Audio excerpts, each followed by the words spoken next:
Show understanding of the purpose and benefits of the networking devices. This is the only thing that we discussed in our last class. The thing is कि these devices are not mentioned. अब इसको हमने ये किया था कि हमने पास papers वगैरह से देखकर इन devices का एक आइडिया लगाया था कि what these devices could be, because the syllabus does not say anything about these devices. तो हमने famous 5 devices जो हैं उनको डिस्कस किया था. तो first device is basically switch. Switch एक ऐसी डिवाइस होती है जो कि हमारे पास लोकल एरिया नेटवर्क में जितने भी कंप्यूटर्स होते हैं उनको आपस में कनेक्ट करती है. स्विच स्विच की जो मॉडर्न फॉर्म है वो हमारा राउटर होता है. ठीक है. तो स्विच स्विच से एक पुरानी डिवाइस होती थी, उसको हम कहते थे हब. हब जो है वो भी स्विच जैसी ही डिवाइस थी, लेकिन हब के अंदर क्या था कि हब एक जिस तरह नॉर्मल हमारे पास डाटा की एक्सटेंशन होती है, सॉरी इलेक्ट्रिक एक्सटेंशन होती है, कि उसके अंदर हम जितनी भी डिवाइसेस लगाते हैं सबको इलेक्ट्रिसिटी इक्वली डिस्ट्रीब्यूट होती है. बिल्कुल इसी तरीके से हब जो था उसको हम कहते थे लेस इंटेलिजेंट नेटवर्क डिवाइस. कि जितनी भी डिवाइसेस हैं, फॉर एग्जांपल डिवाइस 1 जो है वो डिवाइस 3 पे डाटा भेजना चाह रही है, तो हब जो है वो सारी की सारी डिवाइसेस पर डाटा को ट्रांसफ़र कर देता था. तो स्विच में ये एडवांसमेंट आई थी कि स्विच न्यू के which device wants to send data to what device. तो switch was basically a little more intelligent. तो उसकी वजह से इसमें सिक्योरिटी बढ़ गई थी कि if device 1 likes to send data to device 3, तो switch was only enabling data between these two devices. So switch not just connect all the devices over the network, it only directs the data between the intended devices जिनको बीच में data को transfer करना होता था. अब इसकी के अंदर हमने एक चीज़ पढ़ी थी, मैक एड्रेस. ये मैक एड्रेस वही है जो आप लोग ओ लेवल में पढ़ते हैं, मीडिया एक्सेस कंट्रोल एड्रेस, जो कि लैन कार्ड का एड्रेस होता है. टाइम वुड कम हम इसको भी थोड़ा सा आगे चल करके डिस्कस करेंगे. तो स्विच जो है वो लोकल एरिया नेटवर्क के अंदर ऐसा नेटवर्क, अभी हम आगे चल के लोकल एरिया नेटवर्क को पढ़ते हैं. अभी तो हमने सिर्फ इस वाले पर्टिकुलर पार्ट को, show understanding end of the purpose and benefits of network devices को, जिसको अभी हम रिवाइज कर रहे हैं, सिर्फ इसको डिस्कस किया था. तो मैक एड्रेसेस होते हैं हर डिवाइस के. जो भी डिवाइस कनेक्ट होती है उसका एक मैक एड्रेस ज़रूर होता है, चाहे वो आपकी रिस्ट पे वॉच हो, या वो आपका कंप्यूटर हो, या वो आपका राउटर हो, या कोई सी भी ऐसी डिवाइस हो जो कि नेटवर्क पे इनेबल हो सकती हो, चाहे वो प्रिंटर हो. तो वो सारी डिवाइसेस में अपने अपने एड्रेसेस होते हैं जो नेटवर्क पे डिवाइसेस एक दूसरे को आइडेंटिफाई करने के लिए यूज़ करती हैं. उनको हम कहते हैं मैक एड्रेस. और वो हार्डवेयर बेस्ड एड्रेसेस होते हैं, फिजिकल एड्रेसेस होते हैं. तो उन डिवाइसेस को एक दूसरे को आइडेंटिफाई करने के लिए हेल्पफुल होता है मैक एड्रेस के थ्रू. तो हमारे पास यहाँ पर मैक एड्रेसेस जो हैं वो बेसिकली इस्तेमाल करते हैं. सर स्विच यानी लाइक जैसे कि एक लाइब्रेरी है, तो उधर से सारे पीसीस को कनेक्ट करेंगे. कंसीडरिंग के लाइब्रेरी, पूरी library is under a LAN. Yes. हमारे पास लोकल एरिया नेटवर्क पे अभी हम बात करेंगे. लोकल एरिया नेटवर्क वो सारा नेटवर्क होता है जिसके सारे कंप्यूटर्स को आप एक्सेस कर सकते हैं. तो local area networks basically short size networks होते हैं किसी एक बिल्डिंग में, किसी एक रूम में, किसी एक लाइब्रेरी में, उमर जिस तरीके से आप कह रहे हैं. और ये सारे नेटवर्क पे जितनी भी डिवाइसेस लगी होती हैं, चाहे वो प्रिंटर्स हों, स्कैनर्स हों, कंप्यूटर्स हों, वो सारे के सारे एक दूसरे को मैक एड्रेसेस से पहचानते हैं. तो ऐसी डिवाइसेस जो उनको कनेक्ट करती हैं उनके बारे में हम पढ़ रहे हैं कि अगर वो हब होगा तो सबका डाटा सबको भेज देगा, स्विच होगा तो जिसका डाटा होगा सिर्फ उसको भेजेगा. राउटर का पर्पस क्या होता है? पर्पस होता है राउटर का, जो अगर आपके पास एक से ज़्यादा नेटवर्क्स हैं तो उनको आपस में कनेक्ट करता है राउटर. तो connect different networks together, like home network to the internet और school network to the internet. आप भी देखें आपके घर में भी एक राउटर लगा हुआ है, वो राउटर आपके घर के नेटवर्क को राउट करता है बेसिकली इंटरनेट के ऊपर. और इसके बाद हमने पढ़ा था ब्रिज. ब्रिज का पर्पस ये होता है कि अगर आपके पास दो, अब ब्रिज इतना कॉमन नहीं है लेकिन कुछ स्पेशल केसेस में हो सकता है कहीं पे इस्तेमाल हो रहा हो. मेरा ख्याल है ज़्यादातर अब ब्रिजेस जो हैं वो ऑब्सोलीट हो गए हैं. अगर ब्रिजेस में ये होता था कि अगर एक से ज़्यादा आपके पास नेटवर्क्स हैं तो नेटवर्क्स को, जो कि लोकल एरिया नेटवर्क्स हैं, तो उन नेटवर्क्स को हम आपस में जोड़ने के लिए ब्रिजेस इस्तेमाल करते थे। बेटा, अब ज़्यादातर स्विच इस्तेमाल होते हैं, हब ऑब्सोलीट हो गए हैं सोबान। किसी भी इन्वायरमेंट में अब स्विचेस ही इस्तेमाल होते हैं, बल्कि स्विचेस को भी ज़्यादातर अब हमारे जो ये है राउटर्स ये रिप्लेस करने लगे हैं, क्योंकि राउटर के अंदर बिल्ट इन होती हैं ये सारी एबिलिटीज़। सो हम ब्रिज के बारे में पढ़ रहे थे। ब्रिज क्या करता है कि दो अगर अलग अलग लोकल एरिया नेटवर्क्स हैं तो उनको आपस में जोड़ देता है। ठीक है। और गेटवे क्या करता है? Gateway is basically a device जो कि एक वायर्ड नेटवर्क को वायरलेस नेटवर्क में कन्वर्ट कर लेती है। यानी कि अगर आपके पास एक गेटवे है, तो आप एक वायर नेटवर्क को, यानी कि आपके पास अगर लोकल एरिया नेटवर्क है या आपके पास एक राउटर है और आप उसके ऊपर इंटरनेट शेयर कर रहे हैं, तो उसके बाद आप गेटवे लगा के और उसको फिर वायरलेसली एक्सेस कर सकते हैं। तो इसका मतलब ये हुआ कि जो मॉडर्न राउटर्स हैं उनके अंदर स्विचेस भी होते हैं, उनके अंदर गेटवेज भी होते हैं, उनके अंदर ब्रिजेस भी होते हैं। ये सारी चीज़ें चीज़ें जो हैं वो मॉडर्न राउटर्स के अंदर मौजूद होती हैं। तो these are different devices. Router एक हाइब्रिड तरह की मॉडर्न डायनामिक डिवाइस होती है। ठीक है, जिसके अंदर ये सारी एबिलिटीज़ पहले से मौजूद होती हैं। एनीवेज, अगर आपके पास एग्ज़ाम में आता है तो ये याद रखिएगा कि आपको किसी भी चीज़ को उसके डायनामिज्म से नहीं बल्कि उसके कोर फंक्शनैलिटीज़ जो हैं उनके हिसाब से बताना होगा। मतलब switch connects devices over the same network, it routes the data only between the devices for which the data is intended. Hub rather connects all the devices, but it sends the data to all of the devices. So switch is bit less intelligent. Sorry, the hub is less intelligent. Switch is more intelligent. Router connects two different types of networks together. For example, home network to the internet or school networks to the internet. Bridge basically connects two different local area networks together, whereas gateway converts a wired network into a wireless network. So let's move on. Next one is show understanding of the characteristics of a local area network and wide area network. देखें, local area network ये होता है कि आप जो हैं वो basically wide area network पहले हम डिस्कस कर लेते हैं। वाइड एरिया नेटवर्क ऐसे कंप्यूटर्स का नेटवर्क होता है जिसमें आप हर कंप्यूटर तक खुद नहीं पहुंच सकते। एक आपके स्कूल में, एक दूसरे शहर में, एक दूसरे मुल्क में, एक आपके घर में। मतलब जिस तरीके से हमारा इंटरनेट है, it's a wide area network. ठीक है ना, it's a wide area network. और लोकल एरिया नेटवर्क एक ऐसा नेटवर्क होता है इसमें आप हर कंप्यूटर तक खुद पहुंच सकते हैं, नो मैटर कितने कंप्यूटर्स लगे हुए हैं। अगर आपके पास बहुत बड़ा ऑफिस है, बहुत बड़ा स्कूल है, बहुत बड़ी बिल्डिंग है, तो उसके अंदर आपके पास चंद 100 कंप्यूटर्स भी लगे हो सकते हैं। लेकिन इसका मतलब ये नहीं है कि वो एक बड़ा नेटवर्क है तो वो वाइड एरिया नेटवर्क है।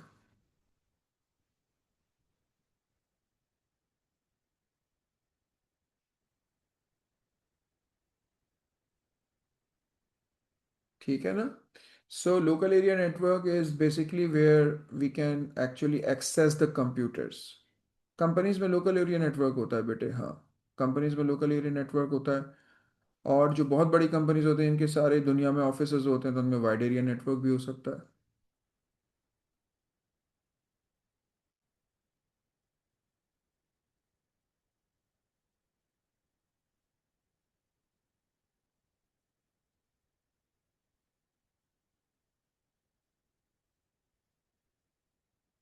राउटर्स भी होते हैं जो डिफरेंट नेटवर्क्स को, ऑब्वियसली वाइड एरिया नेटवर्क को तो जोड़ने के लिए हमारे पास राउटर ही होंगे। ठीक है। अच्छा, सो व्हाट इज, अब इसको हम थॉरली देखते हैं।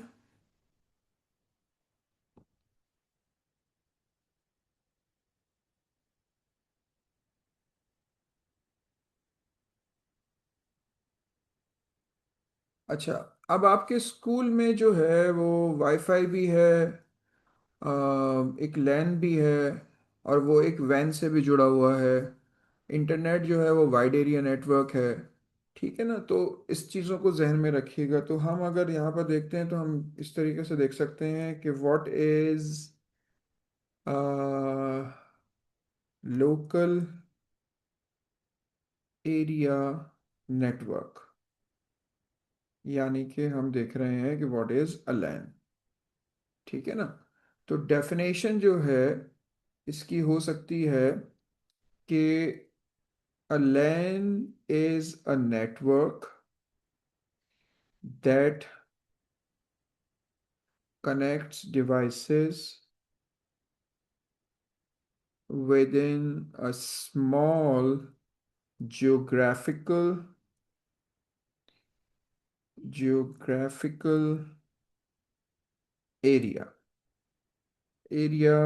such as a school, such as an office, such as a home, such as a building, कोई सी भी एक बिल्डिंग, चाहे वो जितनी भी बड़ी हो, जितना भी बड़ा स्कूल हो, जितना भी बड़ा ऑफिस हो, एंड एवरीथिंग। अच्छा, तो अब हमारे पास इसकी की कैरेक्टरिस्टिक्स क्या हैं? की कैरेक्टरिस्टिक्स ऑफ द लैन, इसकी की कैरेक्टरिस्टिक्स हमारे पास क्या है? नंबर वन, इसकी पहली की कैरेक्टरिस्टिक्स ये है, ये इसको आपको मेमोराइज करना है। Covers a small geographical area, it covers a small geographical area. Number two, usually owned by one organisation या एंटिटी, ऑर्गेनाइजेशन और एंटिटी, किसी एक बंदे या एक ऑर्गेनाइजेशन की ओनरशिप में होता है ये। और इसके अंदर क्योंकि डिस्ट्रप्शन नहीं होती, एक ही नेटवर्क होता है, तो हाई डेटा ट्रांसफर स्पीड्स होती हैं। ठीक है, इसके बाद आपके पास आ गया फोर, इसमें डेटा की कोलिजन्स वगैरह कम होती हैं तो लोअर एरर रेट्स होते हैं, इसमें एरर कम आता है क्योंकि लोकल एरिया नेटवर्क है, बहुत ज़्यादा एक ही ऑर्गेनाइजेशन का नेटवर्क है। तो अब ये इसमें एक टेक्नोलॉजी इस्तेमाल होती है जिसमें हम कहते हैं फिजिकल केबल्स इस्तेमाल हो रहे हैं। फिजिकल केबल जहाँ पर भी इस्तेमाल होते हैं उस टेक्नोलॉजी को कहते हैं ईथरनेट। इसमें अभी हम आगे चल के बात करेंगे ईथरनेट, ईथरनेट केबल्स। ठीक है, जितने भी आपको केबल्स नज़र आते हैं ना लगे हुए लोकल एरिया नेटवर्क में, आपको स्कूल में भी नज़र आ रहे होंगे, वो सब ईथरनेट केबल्स कहलाते हैं। स्कूलों में आपने देखे होंगे या आपके कोई केबल वाला आपको केबल लगा कर देकर गया होगा, उसको हम कहते हैं ईथरनेट केबल, या वाईफाई से कनेक्ट हुए हुए होते हैं। और number six, cheaper to set up than वैन, cheaper to set up than wide area network. ये आपको इसकी की कैरेक्टरिस्टिक्स हैं। अब इसकी हम कुछ रियल लाइफ एग्जाम्पल्स ले लेते हैं। इसकी कुछ रियल लाइफ एग्जाम्पल्स हमारे पास हैं। आपके स्कूल की कंप्यूटर लैब है, स्कूल कंप्यूटर लैब, इसमें लगा हुआ है हमारे पास ये ऑफिस का नेटवर्क है, या हमारे घर का वाईफाई है, home wifi network, home wifi network है, ये हमारे पास हमारे घर का जो नेटवर्क है, ये भी हमारा एक लोकल एरिया नेटवर्क है। If you can walk from one computer to another computer, most likely it's a local area network as I said. So this is local area network. ठीक है, this is local area network. अच्छा, अब आ जाए आप वैन। What is a wide area network?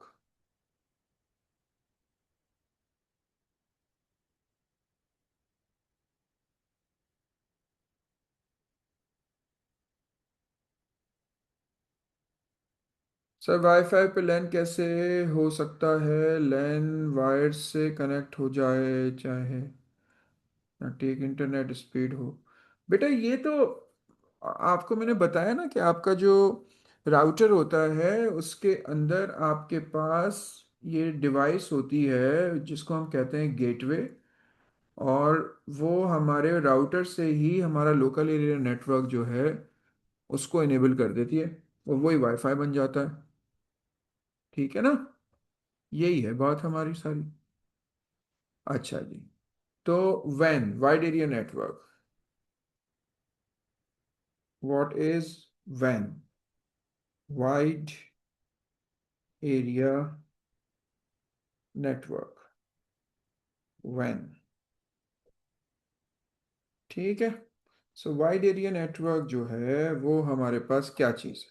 Wide area network जो है, a WAN is a network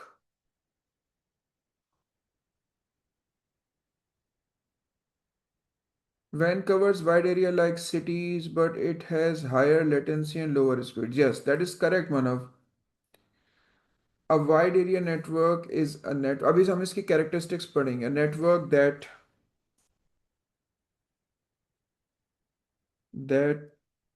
connects devices over a large geographical. बेटा ये जो geographical का word है ना इसको आपको ज़रूर इस्तेमाल करना है. Area. Area such as, अब इसमें आप सच एज में लिख सकते हैं बिटवीन सिटीज,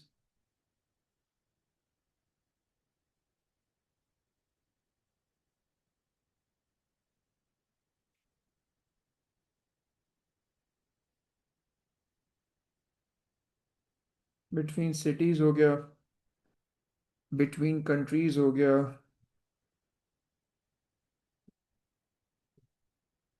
अक्रॉस कॉन्टिनेंट्स हो गया।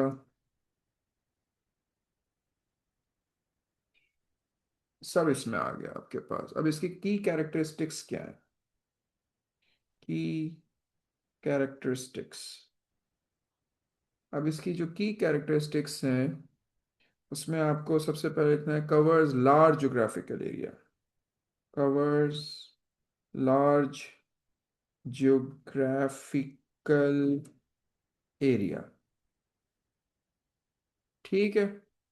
फिर हम लिखेंगे connects multiple local area networks together. Connects multiple LANs together. ठीक है ना।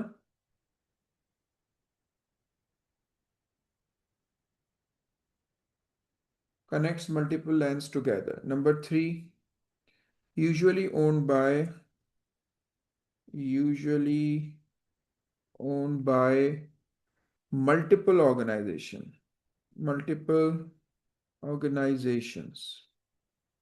फिर number four, slower than local area networks. जैसे अभी मनोहर कह रहे थे ना, मनफ कह रहे थे ना, slower than LAN generally, generally slower than LAN और more expensive to maintain, more expensive to maintain हो गया। नंबर सिक्स आपके पास हो गया यूजेस लीज्ड लाइंस। अपने नेटवर्क्स की लाइंस नहीं होती, लीज लाइंस होती हैं। फाइबर ऑप्टिक्स होते हैं एंड सैटेलाइट लिंक्स होते हैं। सैटेलाइट लिंक्स वगैरह इस्तेमाल करते हैं। आजकल आपने सुना होगा ना, बहुत सारे सैटेलाइट लिंक्स यूज होते हैं। Connects multiple LANs to create a big network. Yes. Uses gateway. Gateway तो बेटा गेटवे आप वाईफाई बनाने के लिए इस्तेमाल करते हैं। गेटवे आप वाईफाई बनाने के लिए इस्तेमाल करते हैं। Gateway allows wireless devices to connect to a wired network. हमारे पास वाइड एरिया नेटवर्क में राउटर्स इस्तेमाल होते हैं, राउटर्स। ब्रिज तो बेटा दो लोकल एरिया नेटवर्क्स को जोड़ने के लिए इस्तेमाल होते हैं। यहाँ पर हमारे पास इंटरनेट के ऊपर, वाइड एरिया नेटवर्क के ऊपर डिफरेंट डिफरेंट किस्म के नेटवर्क्स होते हैं ना, तो उसमें हम ज़्यादातर ब्रिजेस इस्तेमाल कर रहे होते हैं। ओह सॉरी, ज़्यादातर हम राउटर्स इस्तेमाल कर रहे होते हैं, डिफरेंट किस्म के नेटवर्क्स। और उसमें ये भी हो सकता है कि आपके पास एक जैसे लोकल एरिया नेटवर्क्स हो तो उसमें आप ब्रिजेस भी इस्तेमाल कर सकते हैं। अब इसके रियल लाइफ एग्जांपल्स कौन से हो गए? रियल लाइफ एग्जांपल्स आपके पास हो गए। रियल लाइफ एग्जांपल्स में सबसे बड़ा दुनिया का जो वाइड एरिया नेटवर्क है वो हमारे पास है। Yes yes, I will be मिशाल। दुनिया में सबसे बड़ा हमारे पास नेटवर्क है वो है द इंटरनेट। वो हमारे पास है द इंटरनेट। ठीक है ना? द इंटरनेट के आगे आप लिख सकते हैं कि बिगेस्ट वाइड एरिया नेटवर्क। और इसके बाद हमारे पास हो गया बैंक के नेटवर्क्स हो गए। बैंक की जो ब्रांचेस होती हैं, bank branches connected across Pakistan जो हैं, कनेक्टेड अक्रॉस पाकिस्तान, ये सारी वाइड एरिया नेटवर्क पे अटैच होती हैं। और इसके अलावा मल्टीनेशनल जो होती हैं, मल्टीनेशनल जो कंपनीज होती हैं, मल्टीनेशनल कंपनी नेटवर्क, ये सारे के सारे इस पे होते हैं। So if it connects Karachi to London, it is a wide area network, simple. ठीक है ना? सो बेसिकली अगर आपको इन दोनों का कंपैरिजन लैन और वैन का, जैसे कि यहाँ पे आपको आइडिया हो रहा है, तो अगर हम देखें कि एरिया कवर्ड लैन में स्मॉल होता है, वैन में लार्ज होता है। स्पीड लैन में हाई होती है, वाइड एरिया नेटवर्क में लोअर होती है। कॉस्ट लैन में चीपर होती है, वाइड एरिया नेटवर्क में एक्सपेंसिव बनता है। ओनरशिप लोकल एरिया नेटवर्क में एक सिंगल ऑर्गेनाइजेशन की होती है, वाइड एरिया नेटवर्क में जो जो नेटवर्क्स बीच में आते हैं वो अलग अलग ऑर्गेनाइजेशन के होते हैं, तो मल्टीपल ऑर्गेनाइजेशंस की जो है ना वो ओनरशिप होती है। और लैन में मैंने आपको बताया कि जैसे एक स्कूल का नेटवर्क है, और वैन में आपको मैंने बताया कि इंटरनेट है, तो बहुत फ़र्क होता है। ठीक है ना? तो ये है सारा सिस्टम। ठीक है। अब हम आगे चलते हैं थोड़ा सा। Explain the client server and peer to peer models of the network computers. ठीक है ना? Explain the client server and peer to peer models. और इसके बाद इसी में आपके पास आ रहा है roles of the different computer within the network and sub network models, benefit and drawbacks of each model, justify the use of a model for a given situation. अब देखिए ये थोड़ा सा कॉम्प्लिकेट होना यहाँ पर शुरू हो गया आपके लिए। ठीक है? तो ये आपको थोड़ा सा कॉम्प्लिकेट फील होगा। ठीक है ना? तो सब, अब आप जो है ना वो परेशान नहीं होइएगा। अब देखें, सबसे पहले जो है एक सिंपल क्वेश्चन से हम शुरू करते हैं कि आपके स्कूल में सारी जो स्टूडेंट की फाइल्स हैं एक नेटवर्क पे, वो कहाँ सेव होंगी? एक सिंपल सिंगल पीसी के ऊपर सेव होंगी या किसी एक मेन कंप्यूटर पे? तो चांसेस ये हैं कि सारी की सारी मेन कंप्यूटर्स पे सेव होंगी। क्लाउड पे से अब तो हो सकती हैं, क्लाउड पे भी सेव हो सकती हैं, बिल्कुल सही है। तो मेन कंप्यूटर पे सेव होंगी, इसको हम सर्वर बोलते हैं। तो सबसे पहले हम क्लाइंट सर्वर की बात करते हैं। क्लाइंट सर्वर के अंदर क्या होता है, क्लाइंट सर्वर मॉडल की बात करते हैं हम। इसको टाइप करता हूं मैं। ठीक है, सबसे पहले क्लाइंट सर्वर मॉडल है। मैं इसको हाईलाइट इसलिए करता हूं कि आप लोगों को ये पता रहे कि हम ये पढ़ रहे हैं इस वक्त। तो हम सबसे पहले देखते हैं कि क्लाइंट सर्वर मॉडल क्या होता है। क्लाइंट उस कंप्यूटर को कहते हैं जो डेटा को मांग रहा होता है, जो सर्विस को मांग रहा होता है। और सर्वर उस कंप्यूटर को कहते हैं जो सर्विस को दे रहा होता है। अब चाहे वो सर्विस सिंपल प्रिंटिंग की सर्विस हो, चाहे वो स्कैनिंग की सर्विस हो, चाहे इंटरनेट की सर्विस हो, चाहे वो डाटा की सर्विस हो। यानी कि अगर किसी कंप्यूटर पे कोई प्रिंटर लगा है और आप उसको एक्सेस कर रहे हैं, तो जिस पे प्रिंटर लगा है वो सर्वर और आप क्लाइंट। अगर आप इंटरनेट एक्सेस कर रहे हैं, किसी और कंप्यूटर पे इंटरनेट आ रहा है, तो वो सर्वर, आप क्लाइंट। अगर आपके पास एक सीडी लगी हुई है और सीडी से सब एक्सेस कर रहे हैं, तो आप सर्वर, दूसरे क्लाइंट। इस तरीके से होता है क्लाइंट सर्वर। तो इसकी डेफिनेशन क्या होगी?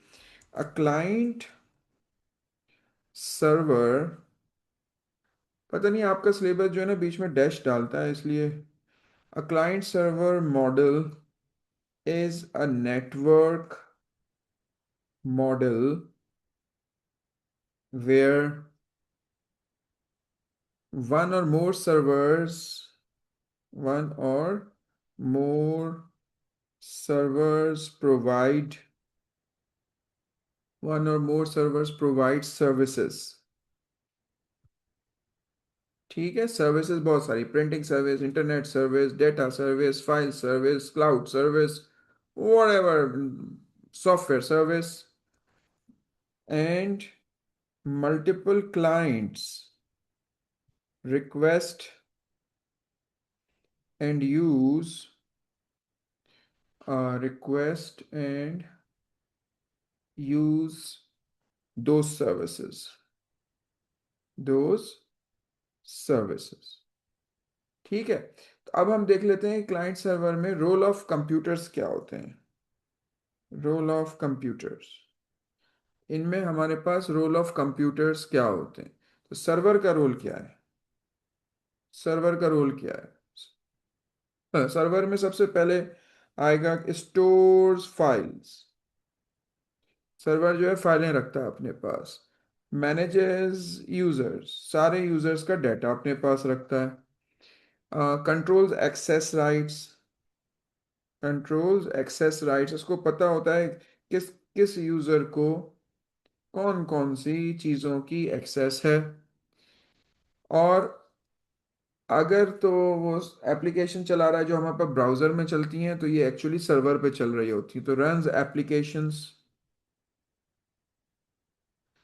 और इसके अलावा ये सारी की सारी सिक्योरिटी भी मैनेज कर रहा होता है, मैनेजेस सिक्योरिटी, और प्रोवाइड्स प्रिंटर्स, इंटरनेट, एक्सेट्रा। ये सब कुछ सारे काम कौन कर रहा है? सर्वर कर रहा है। अब क्लाइंट के रूल्स पे चले जाते हैं कि क्लाइंट क्या करता है। क्लाइंट जो है वो करता है request services, request services. Client जो है वो सर्विसेज रिक्वेस्ट करता है। यूजेस एप्लीकेशंस, जो एप्लीकेशंस चल रही हैं उनको क्लाइंट यूज़ करता है। इसके बाद आपके पास जो फाइल्स हैं उनको एक्सेस करता है। उसके बाद जो भी सर्वर है उसके ऊपर डिपेंड करता है चलने के लिए, डिपेंड्स ऑन सर्वर। ठीक है, अब आ जाएं इसकी कैरेक्टरिस्टिक्स पे। इसकी कैरेक्टरिस्टिक्स क्या है? अब इसकी जो कैरेक्टरिस्टिक्स हैं उसमें क्या है, सबसे पहली कैरेक्टरिस्टिक है कि हर चीज़ सेंट्रलाइज्ड होती है, सेंट्रलाइज्ड कंट्रोल होता है। यानी कि जिस तरह आप व्हाट्सएप इस्तेमाल करते हैं या ईमेल इस्तेमाल करते हैं या वेबसाइट इस्तेमाल करते हैं या आप क्लाउड पे फाइलें रखते हैं, वो सब सेंट्रलाइज्ड कंट्रोल होता है, सेंट्रलाइज्ड कंट्रोल होता है ये सारा का सारा। ठीक है, यानी कि सर्वर आपके राइट्स देख के फिर आपको एक्सेस देता है। इस पे बहुत स्ट्रॉन्ग सिक्योरिटी होती है, क्योंकि आप अपने यूजर नेम, पासवर्ड और क्रेडेंशियल से जाते हैं तो आप किसी और का डाटा नहीं देख सकते। और जो है कि सारी की सारी जो डाटा स्टोरेज है वो सेंट्रल होती है, सारी की सारी डाटा स्टोरेज जो है वो सेंट्रल होती है। और डेडिकेटेड सर्वर्स होते हैं, डेडिकेटेड सर्वर मशीन्स होती हैं, जिसकी वजह से हर चीज़ कंट्रोल में रहती है। तो इसके बेनिफिट्स क्या होते हैं? इसके बेनिफिट्स क्या होते हैं? तो इसके सबसे पहला बड़ा बेनिफिट तो ये हुआ कि आपके पास सारा का सारा जो मैनेजमेंट का सिस्टम है वो सेंट्रलाइज्ड है। सेंट्रलाइज्ड मैनेजमेंट है आपके पास, सारी की सारी मैनेजमेंट आपके पास सेंट्रलाइज्ड है। आप सारा काम सेंट्रलाइज कर सकते हैं, हत्ता कि आप सबकी एक्सेस को रोकना चाहते हैं तो आप सीधे सीधे आप एक तार को डिस्कनेक्ट कर दें, सबकी एक्सेस रुक जाएगी।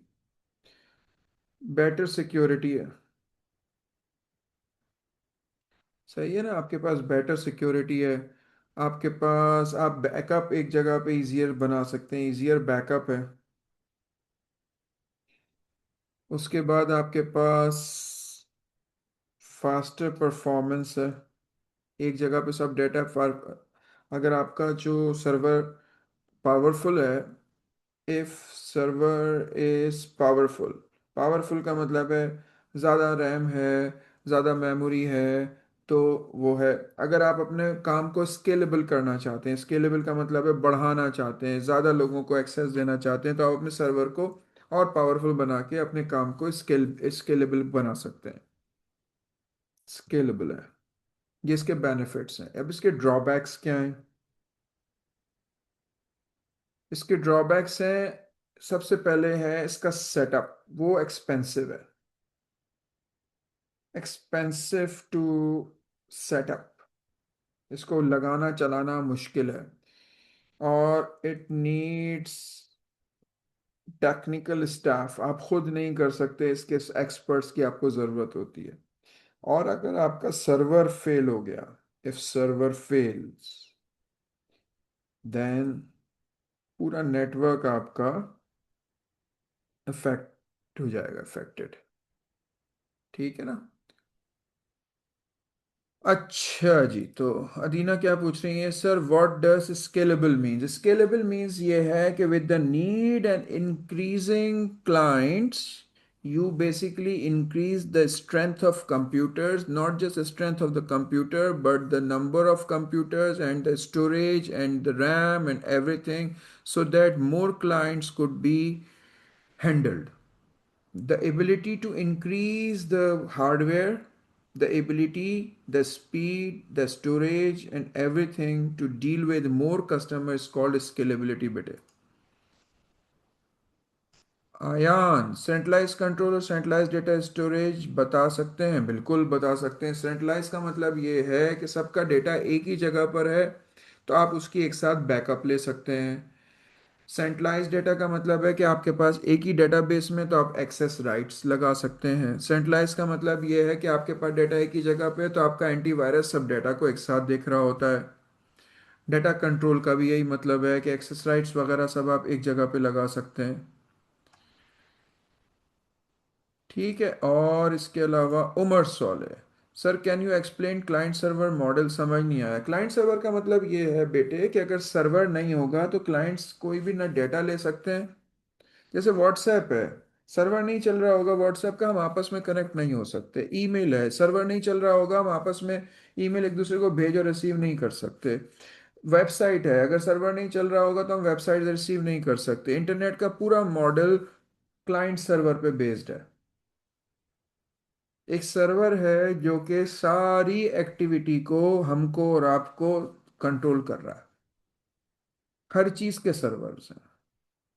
Ali Sajjad, so what does network affected means? Network fail or website down? Network अब फेल, वेबसाइट डाउन, कुछ भी हो सकता है बेटे, लेकिन सर्वर का मतलब ये होता है कि एक सर्वर के अंदर मल्टीपल हार्डवेयर होते हैं ना। अगर एक सर्वर एक ही हार्डवेयर है तो नेटवर्क फेल हो गया। अगर एक सर्वर का मतलब एक से ज़्यादा सर्वर हैं तो फिर स्पीड स्लो हो जाएगी। और इस तरीके से बहुत कुछ, जैसे ईमेल स्लो हो जाती है, बाज़ औक़ात एक्सेस नहीं होती, जो आजकल होता रहता है।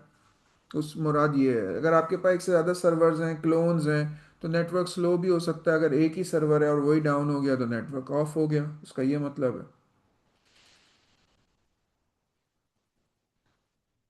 If server fails the network is affected. ठीक है, अब इसकी रियल एग्जांपल्स मैं आपको बता देता हूँ। रियल रियल लाइफ एग्जांपल्स, इससे भी आपको थोड़ी सी हेल्प मिलेगी। स्कूल नेटवर्क, स्कूल नेटवर्क के अंदर फर्ज करें कि सारे के सारे बच्चों की डेटाबेस एक जगह एक कंप्यूटर पर रखी हुई है। बैंक के सिस्टम, आप किसी भी बैंक में जाके अपने अकाउंट को हैंडल कर सकते हैं, एक्सेस कर सकते हैं, क्योंकि सर्वर पे रखा हुआ है। आप किसी भी एटीएम पे जाके अपने अकाउंट को एक्सेस कर सकते हैं, क्यों? क्योंकि वो एक सर्वर पे सेंट्रलाइज रखा हुआ है, एक बैंक में तो नहीं रखा हुआ। ठीक है ना? कॉरपोरेट ऑफिसेज हैं, आप किसी भी कॉरपोरेट ऑफिस में अपने बैठ के अपने यूजर नेम पासवर्ड से अपने अकाउंट में एंटर हो सकते हैं।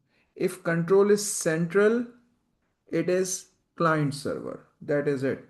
किसी भी कंप्यूटर पर बैठो, अपना यूजर नेम पासवर्ड डालो, अपने अकाउंट को एक्सेस कर लो, दैट इज सेंट्रलाइज एक्सेस। अब इसी के अगेंस्ट, क्लाइंट सर्वर के अगेंस्ट होती है पीयर टू पीयर। इसमें सर्वर नहीं होते, सब एक दूसरे से डायरेक्ट कनेक्ट होते हैं। इसका मतलब ये है कि फर्ज करें कि मैं जो हूँ ब्लूटूथ से डेटा आपको ट्रांसफ़र कर दूँ, एयर ड्रॉप कर दूँ, वाईफाई से डायरेक्ट ट्रांसफ़र कर दूँ। और दूसरा ये हो गया पीयर टू पीयर, हम एक दूसरे को डायरेक्ट ट्रांसफ़र कर रहे हैं। एक हो गया व्हाट्सएप से ट्रांसफ़र कर दूँ, तो व्हाट्सएप का तो सर्वर के थ्रू होता हुआ आता है। तो अब हमारे पास जो है वो है peer to peer.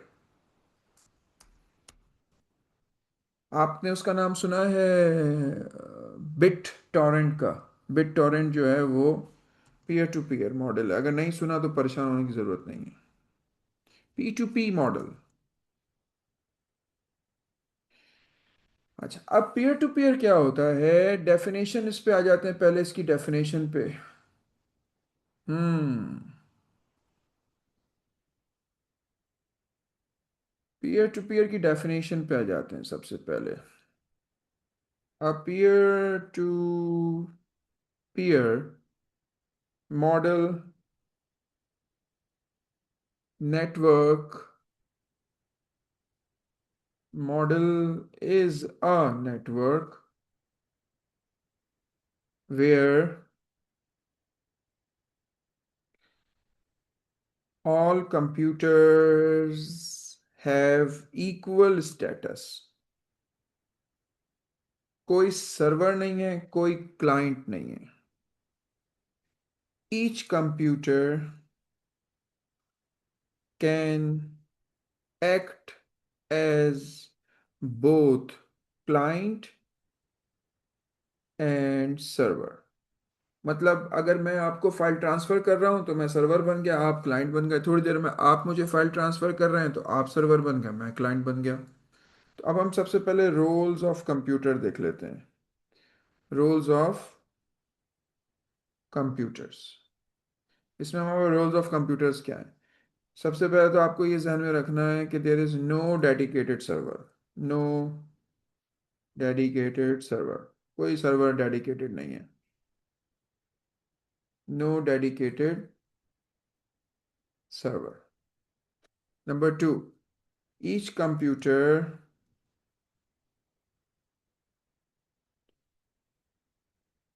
each computer shares its own files, shares its own files, controls its own security,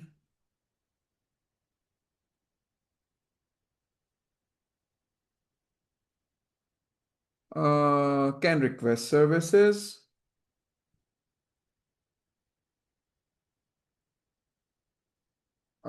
can provide services, can provide services। ठीक है? तो हर एक खुद ही का वो बन जाता है, क्लाइंट खुद ही कंप्यूटर बन जाता है। तो कैरेक्टरिस्टिक्स क्या हुई इसकी? कैरेक्टरिस्टिक्स क्या हुई इसकी? डिसेंट्रलाइज्ड है ये। क्या है ये? डिसेंट्रलाइज्ड। कोई सेंट्रलाइज एक्टिविटी कंट्रोल नहीं है। No central control.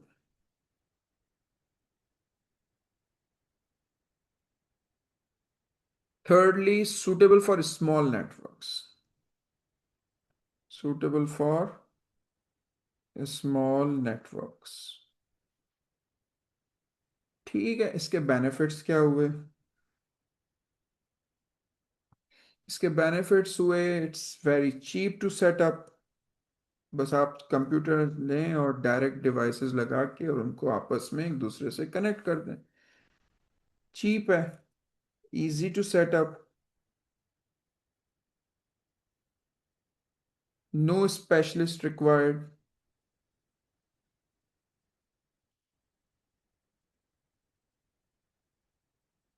Good for small groups.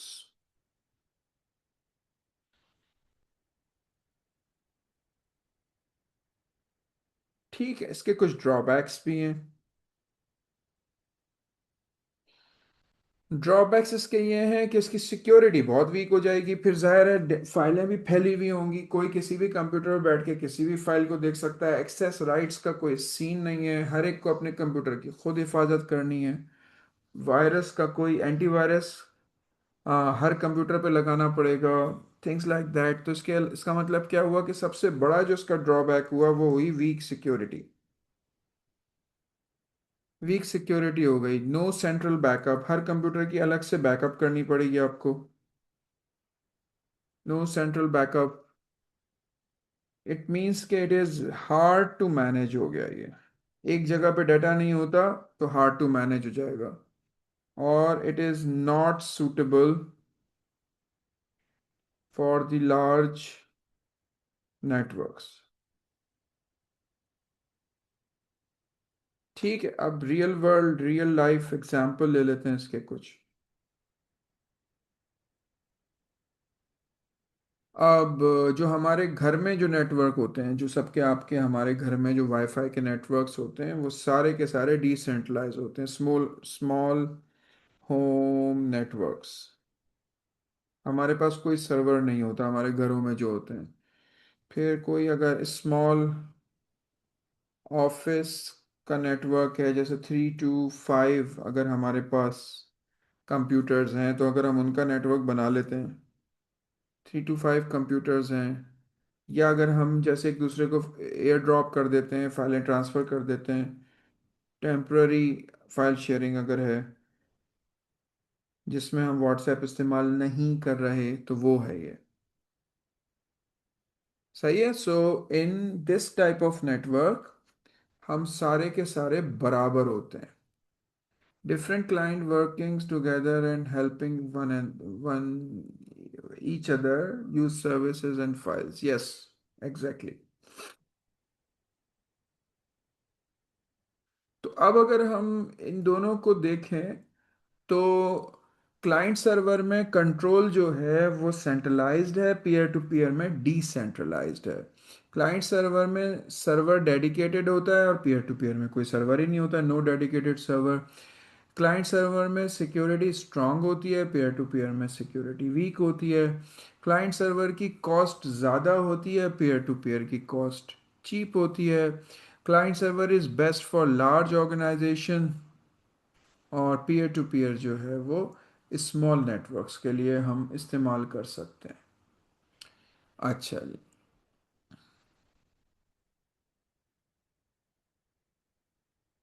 अब हम आ जाते हैं इस साइड पे, roles of different computers within a network and sub network model. So let's study it tomorrow. ये वाला पार्ट फिर हम कल करते हैं, roles of different computers within the network and sub network models. All right, so let's do it tomorrow. Any question?